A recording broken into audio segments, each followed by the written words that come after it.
The biggest problem Donald Trump ran into yesterday when he finally decided to go forward with the stupidest economic idea ever advanced by a president of the United States is that the world stopped listening to Donald Trump about tariffs yesterday. And they started listening to someone else who actually knows what he's talking about. The United States launched a trade war against Canada, their closest partner and ally, their closest friend. At the same time, they're talking about working positively with Russia, appeasing Vladimir Putin, a lying, murderous dictator. Make that make sense. Canadians are reasonable, and we are polite, but we will not back down from a fight. Not when our country and the well-being of everyone in it is at stake.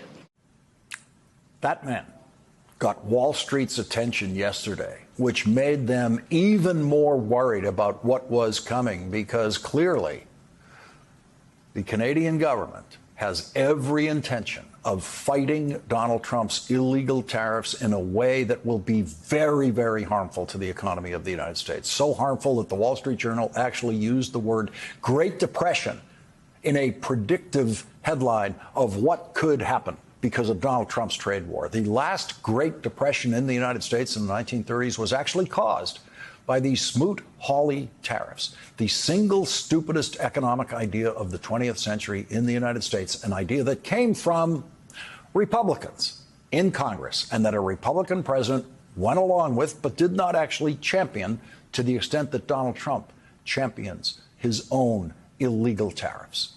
The problem for Donald Trump yesterday is that he empowered Justin Trudeau to speak directly to the American people as someone who not just knows what he's talking about, but sounds much more convincing than the blustering, lying President of the United States. I want to speak first directly to the American people. We don't want this. We want to work with you as a friend and ally. And we don't want to see you hurt either. But your government has chosen to do this to you.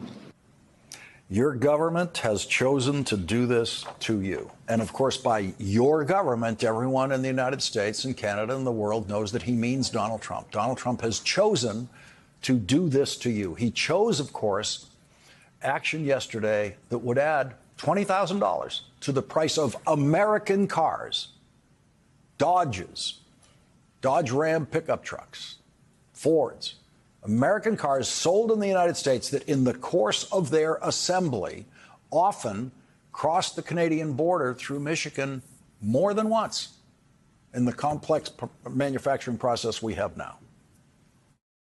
Your government has chosen to put American jobs at risk, at the thousands of workplaces that succeed because of materials from Canada or because of consumers in Canada, or both. They've chosen to raise costs for American consumers on everyday essential items like groceries and gas, on major purchases like cars and homes, and everything in between. They've chosen to harm American national security, impeding access to the abundant critical minerals, energy, building materials, and fertilizers that we have and that the United States needs to grow and prosper. They've chosen to launch a trade war that will, first and foremost, harm American families. Who are you going to believe? That guy? Or the guy who lies about who actually pays tariffs? Donald Trump backed down today to that guy.